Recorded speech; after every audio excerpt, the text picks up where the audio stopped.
Hola, ¿qué tal? ¿Cómo está? Reciban mis saludos. El tema del día de hoy es lípidos y aminoácidos. ¿Qué son los lípidos? ¿Qué son los aminoácidos? Cuando hablamos de lípidos, hablamos de grasas y aceites. Y cuando hablamos de aminoácidos, hablamos de proteínas. Aquí tenemos una pregunta.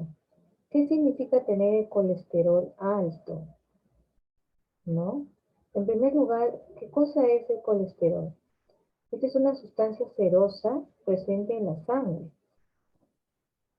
El organismo lo produce, pero también nosotros en nuestra alimentación podemos aumentar esa cantidad de colesterol que ya hay de por sí en la sangre. Nuestro cuerpo necesita el colesterol para formar células sanas, pero también altos niveles de colesterol pueden originar riesgos en la salud, enfermedades. Por ejemplo, un colesterol alto significa, por ejemplo, en vasos y arterias, aumenta los procesos, algún tipo de enfermedad cardíaca, por ejemplo. ¿Ok? Papeles previos. ¿De dónde provienen los lípidos y grasas? ¿De dónde provienen? ¿De dónde creen que provienen los lípidos, las grasas, aceite, grasa? ¿De dónde provienen? ¿Existirán en los animales, en las plantas? ¿De dónde provienen los aceites? ¿Serán sólidos, líquidos los aceites? ¿Qué alimentos son ricos en grasas? ¿Qué son los aminoácidos? ¿Para qué nos sirven? ¿Tendrá una función en nuestro organismo? Vamos a ir viendo poco a poco. ¿Qué vamos a lograr hoy día? Al finalizar la sesión, el estudiante resuelve ejercicios sobre lípidos, grasas y aceites y aminoácidos, aplicando conocimientos sobre su clasificación, propiedades químicas, así como aplicaciones sustentando con orden y coherencia. Eso es importante. ¿Cuál es el contenido? Definición de grasas, nomenclatura, estructura de las grasas, propiedades físicas, químicas, saponificación. ¿Qué son los jabones? ¿Para qué sirven? Los aminoácidos, tipo de aminoácidos y sus funciones. Aquí tenemos. ¿Qué cosas son las grasas entonces, no? Cuando hablamos de grasas hablamos de lípidos. Los lípidos son grasas. Los grasas son lípidos, son lípidos. Pero químicamente, ¿qué son los lípidos, no? Son ésteres de los ácidos grasos. Recuerda que nosotros hemos visto ya ácidos carboxílicos. Estos ácidos carboxílicos de cierto número de carbono son ácidos grasos, de peso molecular elevado y generalmente con un número par de carbono. Con el propanotriol o glicerina, o sea, son ésteres de glicerol. Hay una reacción entre los ácidos grasos y la glicerina, o el glicerol, entonces se va a obtener un éster de glicerol o trisilglicerol. Su fórmula general es esta, ¿ok? Aquí nosotros tenemos la fórmula de un éster, una grasa, que es un éster, ¿no? Tenemos acá R. ¿Quién es R, R' y R'', no? Son grupos hidrocarbonados, generalmente mayores, dice, de 14, porque vienen del ácido graso, ¿ok? O sea, determinado número de átomos de carbono. Iguales o diferentes. Claro, estos pueden ser iguales o diferentes. Y de ahí el nombre de cada uno de estos ésteres, ¿no? Pero pueden tener 4, 6, 10, 12 carbonos. Entonces, no olvidar que las grasas son ésteres provenientes de ácidos grasos, su reacción con la glicerina o el glicerol también. Por eso se les llama ésteres de glicerol. Tenemos por aquí, entonces recordando un éster, ¿no? ¿Qué cosa es un éster? Un éster está formado aquí por el carbono, doble enlace con el oxígeno, un enlace simple con el oxígeno, y el último, este oxígeno está unido a un grupo R', el carbono a un grupo R. Entonces, si yo veo esto es un éster, ¿ok? Ahora, el éster hay de diferentes alcoholes. Recuerden que es la reacción de un ácido con un alcohol. Pero el que vamos a usar, el que nos interesa en esta clase para las grasas, es el 1,2,3-propanotreo, llamado glicerina o glicerol. Es el que vamos a usar. Entonces los ejemplos, metanoato de etil, metanoato de propilo, también son ésteres, ¿ok? Pero nosotros vamos a usar ésteres del glicerol, de este de acá, ¿ok? Muy bien, recordando un poquito, ¿no? Es esto. Muy bien, tenemos acá nomenclatura y estructura de las grasas, porque tenemos que hablar en el mismo idioma, ¿verdad? Muy bien, entonces, generalmente toman el nombre de donde se obtienen. Ejemplo, de los vegetales se obtienen aceite de oliva, ¿no? Ricino, aceite de ricino, de la planta de ricinus, el maní, girasol. Del maní podemos extraer su aceite, ¿no? El girasol, aceite de girasol, algodón, la palma, almendras, soya, manteca de cacao, etc. Y de los animales, esos son de los vegetales, de los animales, aceite de ballena, grasa de cerdo. ¿Quién no ha visto, no? La grasa de cerdo, la manteca, ¿no? De vaca, de hígado de bacalao. Los panes de manteca, ¿no? Que se hacen, ¿no? También se usan, bueno, también lo usan para cocinar. Pero bueno, entonces tenemos nosotros las grasas, tanto de vegetales como de los animales. Químicamente se nombran como ésteres. No decimos grasa, ¿no? Decimos ésteres de glicerina, porque ya hemos dicho que el alcohol que toma parte es el propanotril o glicerina o glicerina, ¿no? Ésteres de glicerina. Ok, acá tenemos uno, por ejemplo, tripalmitato de glicerina. Ese es el nombre del éster de la grasa. Palmitina, también se llama. Trioleato de trioelato de glicerina, oleína, que está. Triestiarato de glicerina, estiarina. ¿Ya? Más la verdad, la estalina es un insumo importante para hacer ver. Muy bien. Propiedades químicas. Las grasas también van a sufrir reacciones químicas, claro que sí. Por calentamiento, dice, altas temperaturas se descomponen. Los aceites se oxidan a la altura del doble enlace, ¿no? Y se endurecen o solidifican.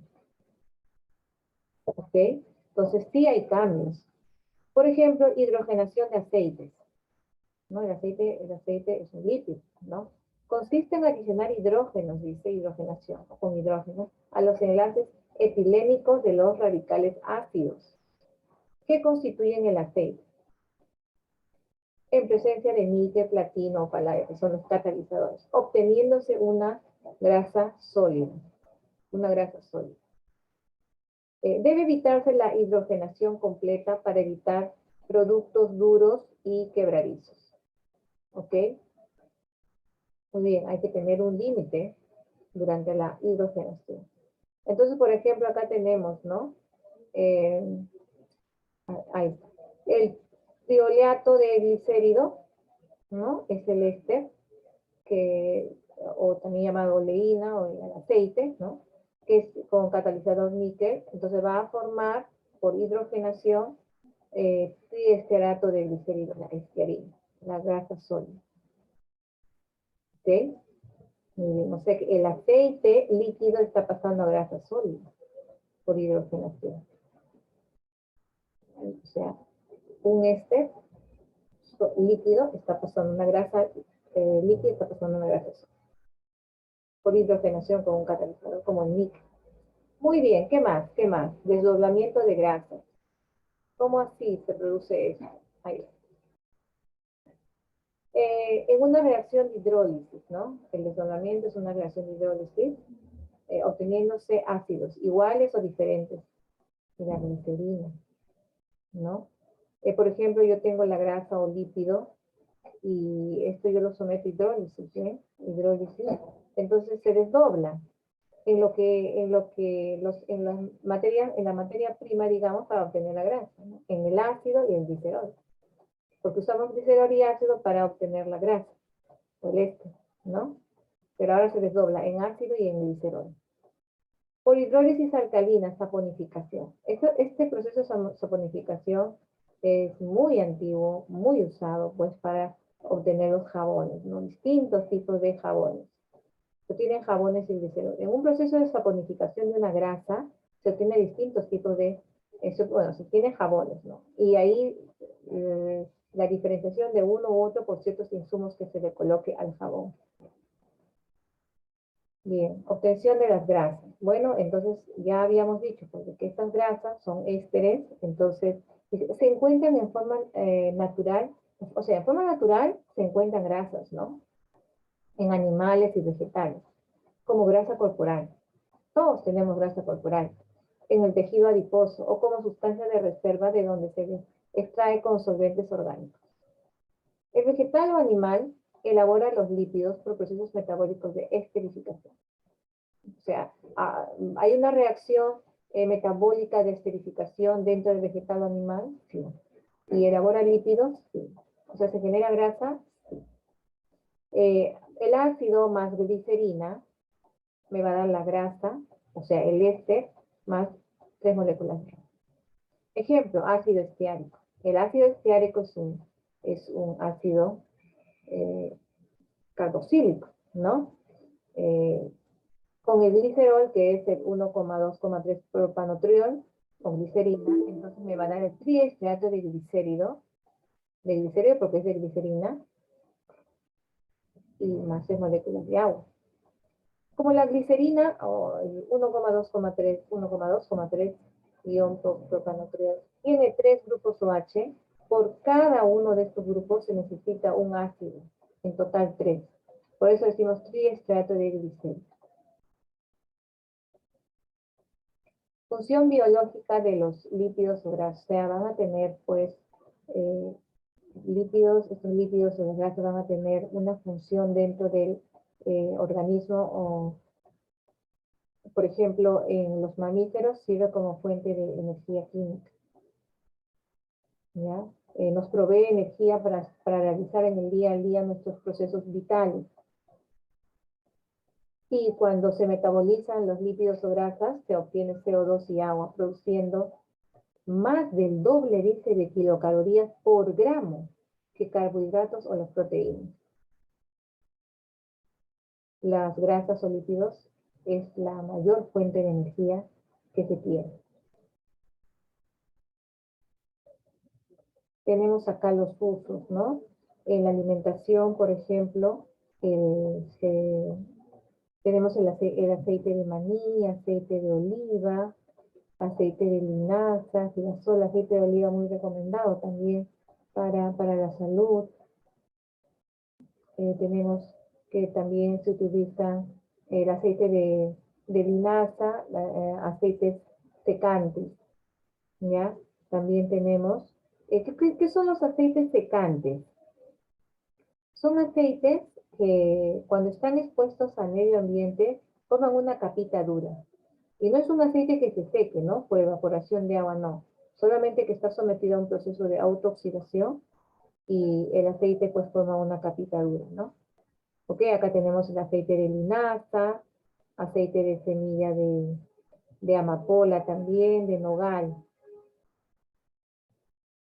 También tenemos la industria del cabello y la piel, por ejemplo, el aceite de ricino.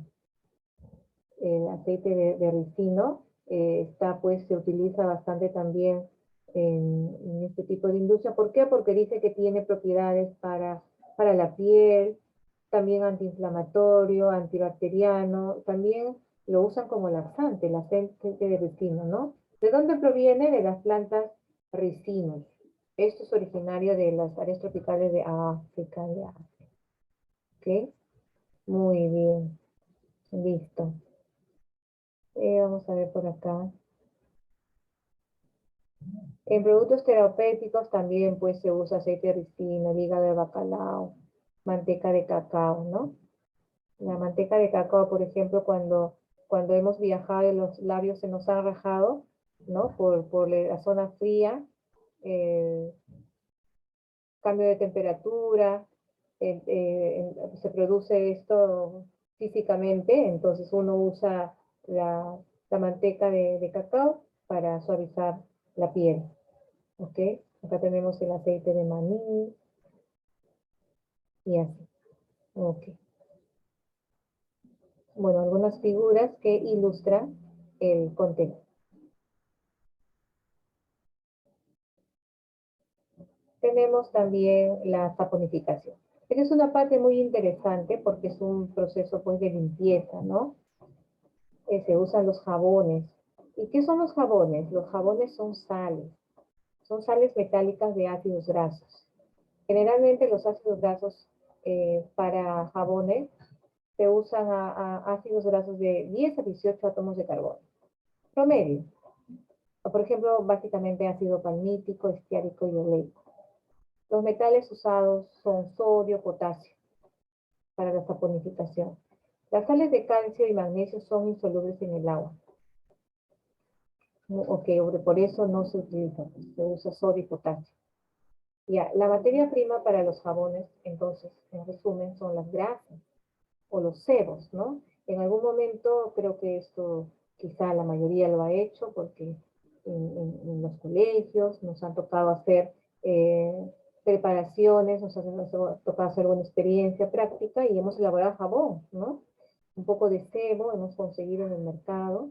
Y el sebo es la grasa, ¿no? La grasa de la vaca o del chancho puede ser, ¿no? Lo sometemos a calentamiento, obtenemos la grasita y luego lo saponificamos con hidróxido de potasio y entonces ya tenemos el jabón. ¿Sí? Entonces, las grasas o sebos, ¿qué contienen? ¿No? Ácido láurico, mirístico, palmítico, estiárico. Y los aceites, oleico, oliva, soya, etcétera. Con soda cáustica o potasa cáustica. Soda cáustica o potasa cáustica, ¿no? El KOH o la soda cáustica, NaOH. Tenemos acá la estiarina, que viene a ser la grasa, y entonces la reacción ya produce acá una sal que se llama, el nombre lo indica, ¿no? Estearato de potasio, es una sal, es el jabón.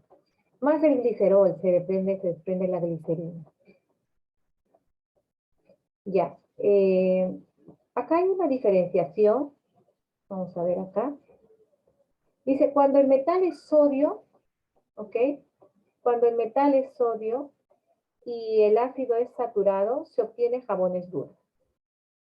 O sea que el ácido puede ser saturado, enlace simple, se obtiene jabones duros. Dice, pero cuando el metal es potasio y el ácido es no saturado, o sea insaturado, enlaces dobles, se obtiene jabones blandos o líquidos. Bueno, es una diferenciación, ¿no? Pero ¿quién no usa esto? Jabón líquido. ¿Quién no usa un jabón sólido? Claro que sí. Ahora, estos jabones químicamente son puros, pero para darle cierta propiedad se le pone algunos aditivos. Hacerlo flotar, se le pone aire. Se dice jabón exfoliante, le ponemos un poco de arena. Y así, ciertos aditivos que le van a dar cierta propiedad, ¿no? Perfumes, ¿no? Perfumes, jabón de tocador. Muy bien. Y esto es muy interesante. ¿Alguna vez han hecho por ejemplo, la napa freática contiene agua, ¿no? El agua de la napa freática. Tenemos unos pozos que uno cava en la tierra y encuentra, hay zonas donde uno cava y encuentra agua, ¿no? Es agua de la napa freática. Esa agua es una agua dura, es agua que tiene mucho sol, magnesio y calcio. Si nosotros sacamos un poco de ese agua y queremos lavar la ropa con ese agua, ¿no? ¿Qué va a ocurrir? Con un jaboncito lo que va a ocurrir es que el jabón va a empezar a precipitar. Precipitar es caer al fondo de la batea o del recipiente, ¿no? Con grumitos. No va a ser la base. ¿Y por qué no va a ser la base? Porque los jabones son insolubles, como dice acá, en aguas duras. ¿Y las aguas duras qué contienen? Calcio y magnesio. Este tipo de agua que les estoy mencionando. Este calcio y magnesio dice que desplaza iones sodio y potasio producto de saponificación, o sea, de la sal, que es el jabón. Entonces forma sales insolubles, impidiendo de esta manera la formación de espuma y su poder limpiador, obviamente. Ya no está ejerciendo el poder limpiador, ¿no? ya no está ejerciendo el poder limpiador. ¿Ok? Y eso es lo que ocurre. Bueno, el poder limpiador también, para sacar manchas, para sacar grasas, va a tener o tiene la base teórica de que el jabón, al ser una sal, tiene una parte lipofílica y una parte hidrofílica. La hidrofílica es la parte que se jala el agua, ¿ok? La hidrofílica. Y la parte lipofílica es la parte que se adhiere a la grasa. Entonces, en solución acuosa, por ejemplo acá, ¿no? Este palmitato de sodio, en solución acuosa de sodio sale, ¿no? Y queda la parte hidrofílica del COO radical, ¿ok? El radical que es el carboxilato, y este es polar. Entonces, como el agua es polar, se disuelven, ¿no? Se atraen. Y como el jabón ha formado con la grasa, digamos, ha firmado un nombre que, digamos, se le llama una micela. Entonces el agua tiende a jalar a toda la grasa, digamos, del agua, ¿no? O sea, sí lo disuelve, sí tiene un poder limpiador. Entonces, en conclusión, todo jabón va a tener una parte, o toda sal, ¿no? El jabón es una sal hidrofílica, afín al agua, y otra parte lipofílica, o una parte que no es afín al agua y es no polar. De ser no polar es aquella que se va a pegar a la grasa. ¿Ok? Muy bien, chicos, muy bien. Entonces, aceites y grasas, aceites y jabones, chicos, se forman por la combinación del alcohol glicerol o propanotiol, comúnmente llamado glicerina, con ciertos ácidos llamados ácidos grasos, ¿ya? No olvidarse de eso, la glicerina con ácidos grasos. Las grasas, los aceites son ésteres, ¿ya? Lo estamos diciendo, un alcohol más un ácido. Un alcohol más un ácido, un éster. Como el alcohol que los forma es el glicerol, se lo llama también glicéridos. La numeración de la cadena se hace a partir del grupo carboxilo. Glicéridos entonces son grasas, ¿no? Y las grasas son ésteres de ácidos grasos simples del propanotiol, conocido como glicéridos. Los glicéridos más comunes son los triglicéridos, en los que los tres grupos OH de la glicerina han sido esterificados, por eso se les llama triglicéridos. Los tres grupos OH han sido esterificados por los ácidos grasos. Aquí tengo un ácido graso, ácido estiárico, y aquí tengo el propanotiol o glicerina, ¿no? La glicerina. ¿Tiene tres grupos OH? Sí. ¿Cada grupo OH esterificado? Sí. El primero, el segundo y el tercero. Por eso se llama triglicéridos. ¿Han oído hablar de la prueba de triglicéridos? ¿No? Eh, esta prueba pues se hace necesario para, esto nos brinda, o es un indicador de, de qué tanto triglicéridos son grasas, ¿no? Se está viendo de rango. Nos puede ocasionar una subida en los triglicéridos, algún tipo de enfermedad cardíaca, puede ser. Entonces acá tenemos una molécula de un triglicérido o ácido graso, ¿no? Esta parte, ¿ok? Triglicérido. Muy bien. Ahí está, triglicérido. Lo que tenemos por acá, el OH fue saponificado. El OH, perdón, tenemos esta parte de acá con la molécula del ácido graso, acá el otro OH, con otra molécula del ácido graso, acá el OH con otra molécula de azúcar. Los tres OH han participado entonces en la reacción. Por eso se llama triglicérido. O también triacilglicerol, ¿no? Triglicéridos. Listo, triglicéridos. A los triglicéridos generalmente se les denomina grasas. O sea, son grasas, ¿no? Si se encuentran en estado sólido a temperatura ambiente. ¿Ya? Ahí está. Tenemos que comer, pues las grasas sí son importantes, pero también con moderación, con moderación. La mayor parte de los triglicéridos derivados de los mamíferos son grasas, como la grasa de ternera o la manteca de chancho, ¿no? Lo que les decía, ¿no? La grasa de chancho, la manteca. Es un sólido blanquecino que muchos lo utilizan con una aplicación para hacer panes, por ejemplo, ¿no? Sí, sí, sí, para la alimentación también, para hacer los alimentos, sí lo utilizan. ¿Ok? Las grasas y aceites generalmente se utilizan para almacenar energía. O sea, las grasas y aceites sí nos van a dar energía, ¿no? ¿Ok? En animales y en plantas. Eh, energía de almacenamiento. Los ácidos grasos de los triglicéridos, o sea, de los ésteres, las grasas, formadas por ácidos, que son los ácidos grasos, son ácidos carboxílicos lineales y largos, entre 12 y 20 átomos de carbono. ¿Ok? Siempre entre 12 y 20 átomos de carbono. Ejemplo, ácido estiárico. Por ejemplo, acá tengo un carbono, 2, 3, 4, 5, 6, 7, 8, 9, 10, 11, 12, 13, 14, 15, 16, 17, 18, ¿no? Ácido estiárico. Ácido oleico, ¿no? Tiene omega 9, en aceite de oliva. Lo encontramos. Ahí está, ¿no? Es un ácido monoinsaturado, aquí tiene un doble enlace. Ácido linoleico, ya tiene dos dobles enlaces. Ácido alfa-linolénico, también poliinsaturado, ¿ok? Entonces, esos son los ácidos grasos que forman parte de los triglicéridos. Entonces, como hemos visto en el cuadro anterior, podemos tener ácidos grasos saturados, sin dobles enlaces, monoinsaturados, como el aceite, como el ácido oleico, poliinsaturados, ¿ok? Como el alfa-linoleico, ¿no? ¿Ok? Listo. Entonces, algunos de los ácidos grasos comunes tienen cadenas de carbono saturadas, claro que sí, mientras que otros tienen doble enlace dentro de la cadena. ¿Existe? Claro que sí. O sea, saturados y los insaturados. La mayoría de los triglicéridos saturados son grasas. Cuando hablamos de grasas, son triglicéridos saturados. Pero cuando hablamos de aceite, son triglicéridos insaturados. Y son líquidos a temperatura ambiente. Los aceites entonces son líquidos a temperatura ambiente. Y las grasas son sólidas. A temperatura ambiente siguen sólidas. La mayoría de las grasas y aceites naturales son mezclas.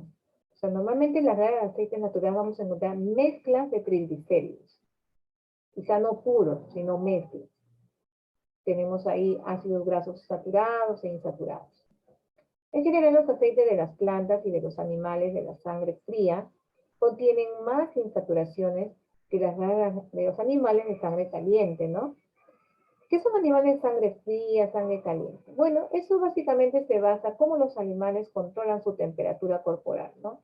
Los de sangre fría, su temperatura corporal lo controla el ambiente, no ellos mismos. Por ejemplo, acá tenemos los reptiles, los peces, ¿no? ¿Quién ha sentido, ha cogido un pez y lo ha visto caliente, ¿no? O una serpiente, ¿no? O un reptil. Ya, y la sangre caliente, los de sangre caliente son aquellos que sí tienen un modo de regular su temperatura frente al ambiente, controlan su temperatura, ¿no? Mamíferos, aves, ¿ok? Muy bien, listo. Pero también hay investigaciones que nos dicen que los aceites vegetales poliinsaturados se digieren con más facilidad. Ajá, se digieren, son, digamos, eh, rápidamente digeribles. Los aceites y grasas vegetales insaturadas ayudan a prevenir enfermedades cardiovasculares como las aterosclerosis. Es por eso que está recomendado el consumo de aceite de oliva, ¿no? Que es monoinsaturado. Y enfermedades al corazón, y ataques cardíacos, y venas, y arterias grasas, y todo eso. Que todo eso va a derivar en enfermedades, ¿no? Normalmente las personas mayores, pues sufren de ciertas enfermedades, un ataque cardíaco, una arritmia, qué sé yo, por exceso de consumo, pues, de grasa. Por eso hablamos del control, ¿qué tipo de grasa vamos a consumir? Ahora llegamos a los aminoácidos. Son compuestos orgánicos. ¿Qué son los aminoácidos? Son biomoléculas, ¿no? Estos aminoácidos se van a unir, ¿no? Se unen en una cadena formando proteínas. O sea, están unidos formando proteínas. Son como como un collarcito. Hay 20 tipos distintos de aminoácidos. Entonces son compuestos orgánicos formados por carboxilos y aminas. O sea, el grupo encuentra carboxilos y aminas. ¿Ya? El grupo carboxilo aquí está. Y las aminas están por acá. Y el carbono está aquí. Y hacia arriba el hidrógeno. Y por acá el grupo de la cadena lateral. Entonces se cumple la tetravalencia del carbono, ¿no? Es el aminoácido. Esos son los grupos pertenecientes. Acá de manera más didáctica, el grupo carboxilo, el grupo amino, ¿no? De los aminoácidos. Los aminoácidos son muy importantes porque finalmente van a formar las proteínas. ¿Ok? ¿Tienen funciones los aminoácidos? Claro que sí. Función estructural, función de movimiento, función inmune. Cuando nosotros consumimos alimentos, nos ayudan a digerir esos alimentos. Función digestiva, transporte de nutrientes, claro que sí, función hormonal, la hormona de crecimiento. Importantísimo, entonces, los aminoácidos. Compuestos que se unen para formar proteínas y otras macromoléculas. Pero se dividen en dos grandes grupos, los esenciales y los no esenciales. Los esenciales son aquellos que vamos a consumir porque es importante su consumo. Y los no esenciales es aquellos que ya nosotros no lo ingerimos, ya lo producimos. Los alimentos con mayor contenido de aminoácidos esenciales son las carnes. Las carnes incluye pescado, claro que sí. Huevos, lácteos, frutos secos, algunos vegetales. ¿Ok? Ellos tienen los aminoácidos esenciales. Estos aminoácidos esenciales, hay algunos de alto valor biológico y otros de bajo valor biológico, que también contienen esenciales pero poco. Los de alto valor, estos que hemos mencionado, y los de bajo valor pueden ser cereales, frutos, leguminosas. Frutos secos, por ejemplo, tienen bajo contenido, ¿no? Ya, por su parte dice los aminoácidos no esenciales son aquellos que pueden ser producidos por el cuerpo humano. ¿El cuerpo humano lo produce? Sí. ¿Quién? El hígado. Sin ayuda de agentes externos. Ya lo produzco. ¿Ok? Muy bien. Los aminoácidos esenciales son aquellos que no pueden ser sintetizados por el cuerpo humano. Esos son los esenciales. Entonces, hay que consumirlos pues, a través de la alimentación. ¿Quiénes son? Son triptofano, treonina, valina, lisina, leucina, metionina, histidina, fenilamina y ferrocina. Esos son los esenciales. ¿Dónde están? En los alimentos que consumimos. Importante. ¿Ok? Y los aminoácidos no esenciales, los no esenciales, es lo que nosotros metabolizamos, producimos. Glicina, alanina, serina, cisteína, ácido aspartico, ácido glutámico, asparagina, glutamina, arginina, tirosina, prolina e histidina. ¿No? Estos nombres no son comunes, ¿no?